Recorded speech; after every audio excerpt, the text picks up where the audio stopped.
Party శత జయంతి ఉత్సవాలను జరుపుకోవడానికి కార్యక్రమాన్ని ఏర్పాటు చేసి ఈ కార్యక్రమానికి సభాధ్యక్షత వహించిన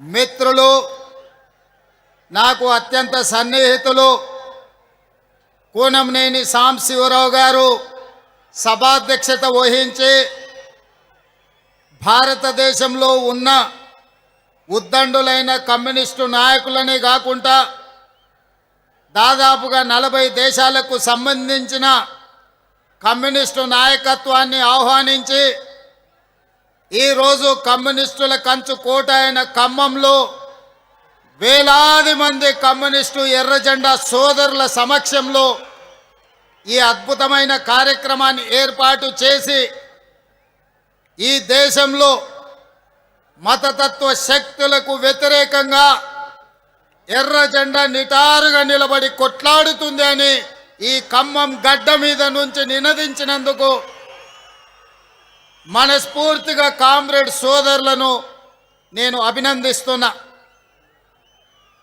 1925 డిసెంబర్ ఉత్తరప్రదేశ్ కాన్పూర్లో ప్రారంభించిన కమ్యూనిస్టు పార్టీ 100 సంవత్సరాలు పూర్తి చేసుకొని ఈ ఖమ్మం గడ్డ మీద ఈరోజు ఉత్సవాలు జరుపుకుంటూ రాబోయే 100 సంవత్సరాలు పేద ప్రజల కోసం, ఆదివాసీల కోసం, గిరిజనుల కోసం తండాలలో, గూడాలలో, మారుమూల పల్లెల్లో అత్యంత నిరుపేదలైన పేదల కోసం నిరంతరం కొట్లాడుతూనే ఉంటామని, అవసరమైతే తుది శ్వాస వదులుతాము కానీ ఎర్ర జెండను వదలము అని చెప్పి నినదించిన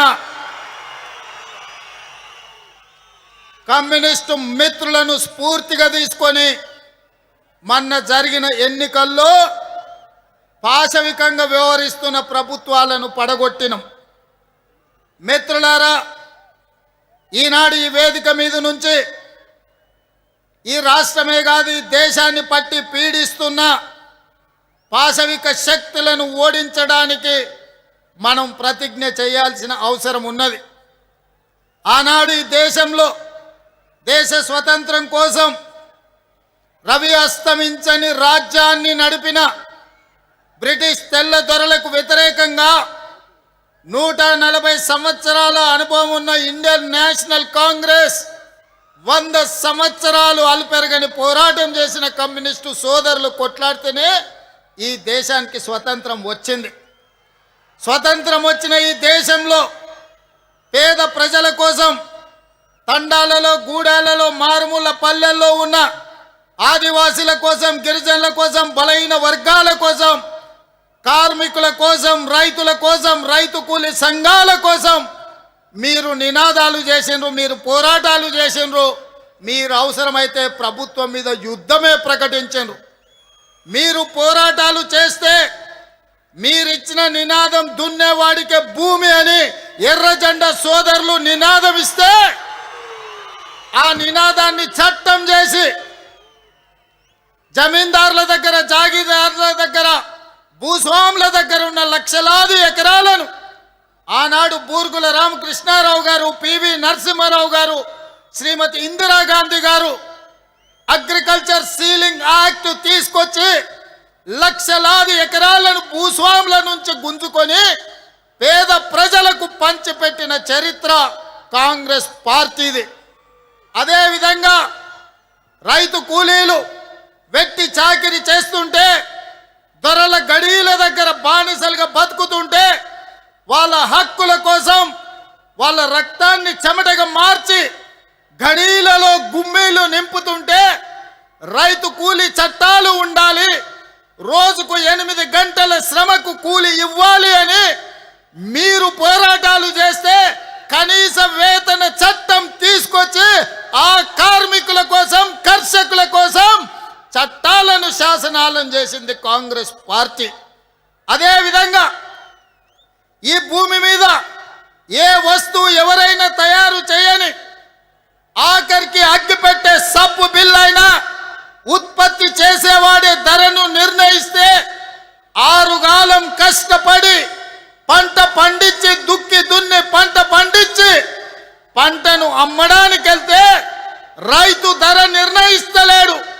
కొనుగోలు చేసే దళారులు ధరలు నిర్ణయిస్తున్నారని రైతు కూలీ సంఘాలను కట్టి రైతాంగ ఉద్యమాలు మీరు చేస్తే కనీస మద్దతు ధర తీసుకొచ్చి దళారులను అడ్డు తొలగించి చట్టం చేసింది కాంగ్రెస్ పార్టీ.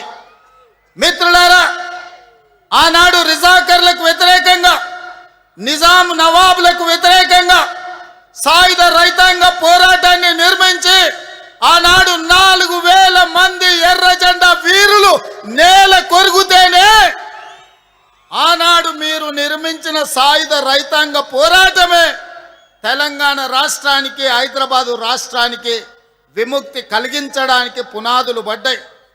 దేశమంతా స్వతంత్రం వచ్చి స్వేచ్ఛ వాయువులను పీలుస్తున్నప్పుడు హైదరాబాదు రాష్ట్రం నిజాం రజాకర్ల కాళ్ళ కింద నలిగిపోతుంటే ఆనాడు ఈ ప్రజలకు విముక్తి కలిగించాలి, ఈ ప్రజలకు స్వేచ్ఛను ప్రసాదించాలి అని మొట్టమొదటి ప్రధానమంత్రి పండిత్ జవహర్లాల్ నెహ్రూ గారు సర్దార్ వల్లభాయ్ పటేల్ పోలీస్ యాక్షన్ ద్వారా నిజాం రజాకర్లను లొంగ తీసుకొని నిజాం రజాకర్లను దిగంతాలకు తరిమిన చరిత్ర ఈ ప్రాంతానికి ఉన్నది.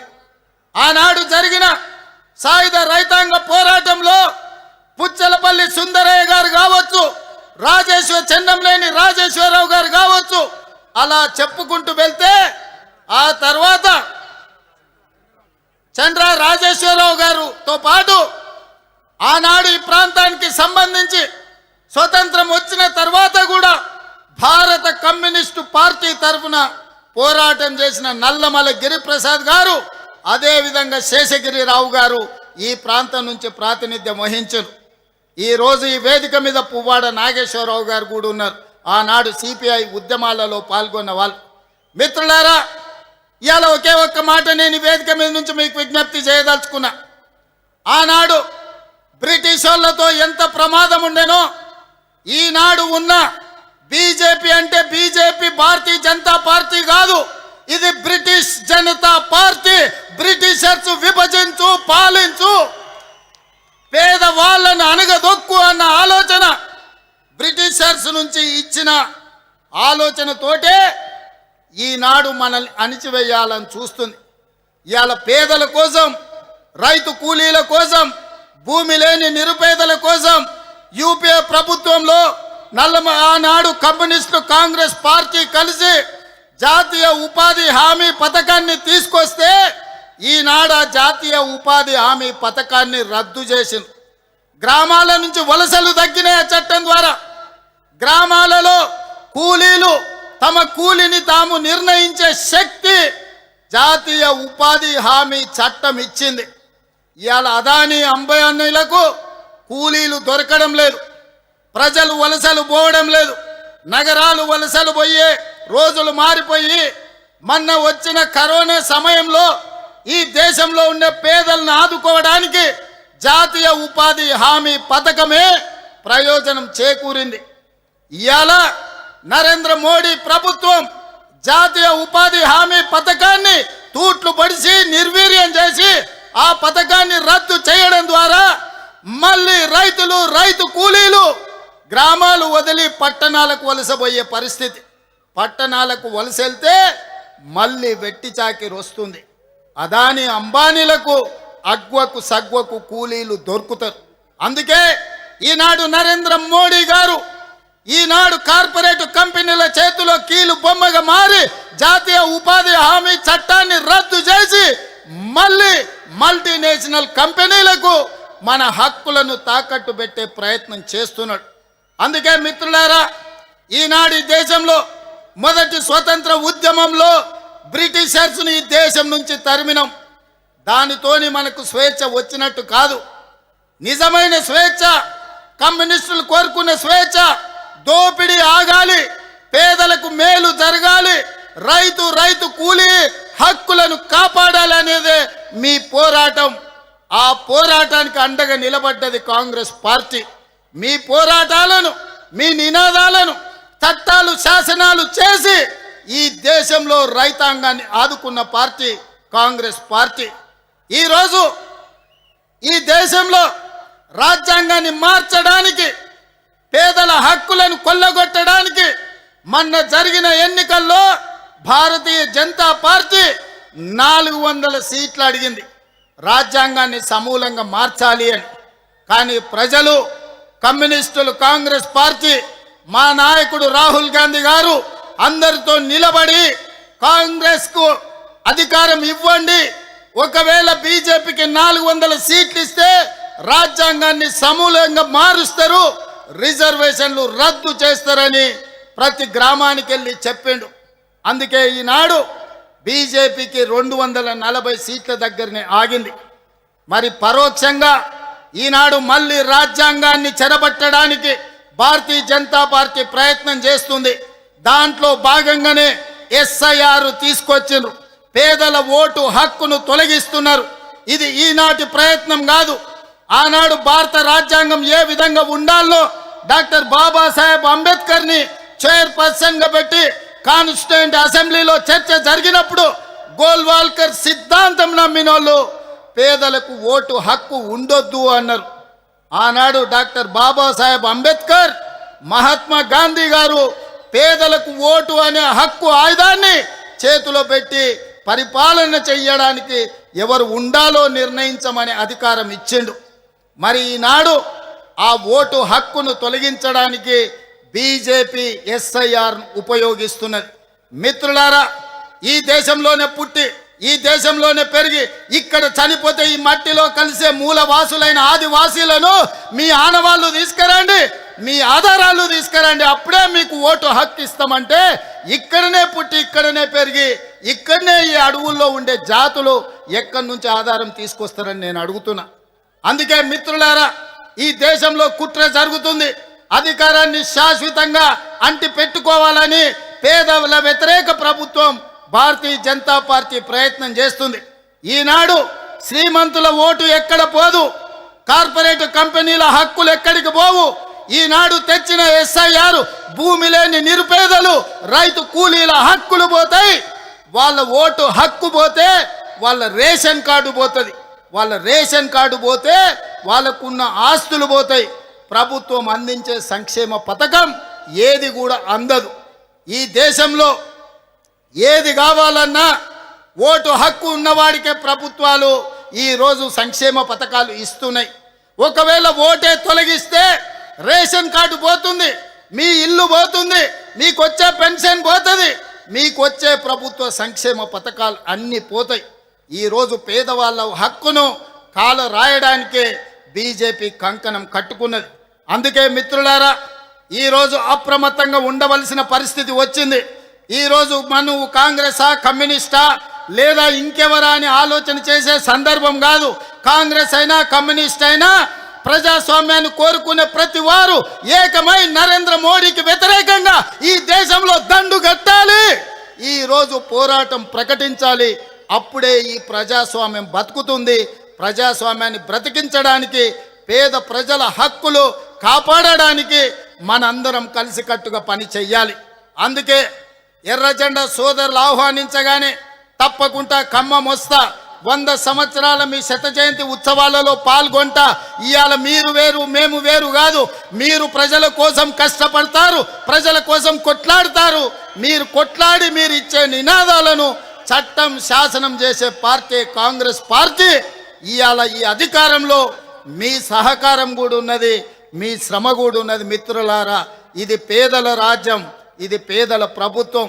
ఆనాడు మీరిచ్చిన నినాదమే ప్రజా రాజ్యం అని ఇచ్చిండ్రు.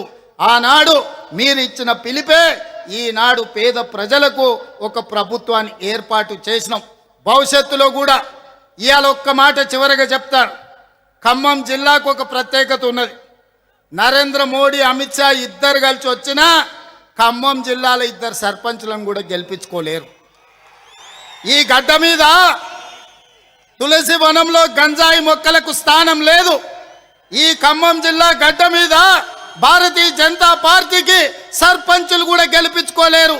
ఇవాళ కమ్యూనిస్టు సోదరులు బలమైన ఉద్యమాన్ని ఈ ప్రాంతంలో నెలకొల్పినందుకే ఈరోజు భారతీయ జనతా పార్టీకి ఈ ఖమ్మం జిల్లాలో స్థానం లేదు. అందుకే మిత్రులారా, భవిష్యత్తులో కాంగ్రెస్ పార్టీ చేయబోయే పోరాటం భారతీయ జనతా పార్టీ నరేంద్ర మోడీకి వ్యతిరేకంగా మీరందరూ కలిసి రండి. మనందరం కలిసి భారతీయ జనతా పార్టీని గద్దె దింపుదాం. రాహుల్ గాంధీని ప్రధానమంత్రిని చేద్దాం. మీ అందరి సహకారం ఉండాలి. రాబోయే 100 ఏళ్ళు పేదల కోసం మీరు కొట్లాడాలి. ఇంత మంచి కార్యక్రమాన్ని ఏర్పాటు చేసిన నిర్వాహకులకు అందరికీ కూడా మనస్ఫూర్తిగా ధన్యవాదాలు, కృతజ్ఞతలు తెలియజేస్తున్నా. All different countries and different states who are delegates are here. I wanted to congratulate my friends. You are completing your 100 years celebrations. Another 100 years you have to fight for poorest of the poor people, right? So Congress party is there to support communist friends. We are there. We have to fight against Narendra Modi. The fascist government Narendra Modi has to step down from the Prime Minister post. Till then, we have to fight against Bharatiya Janata Party. Thank you and everyone.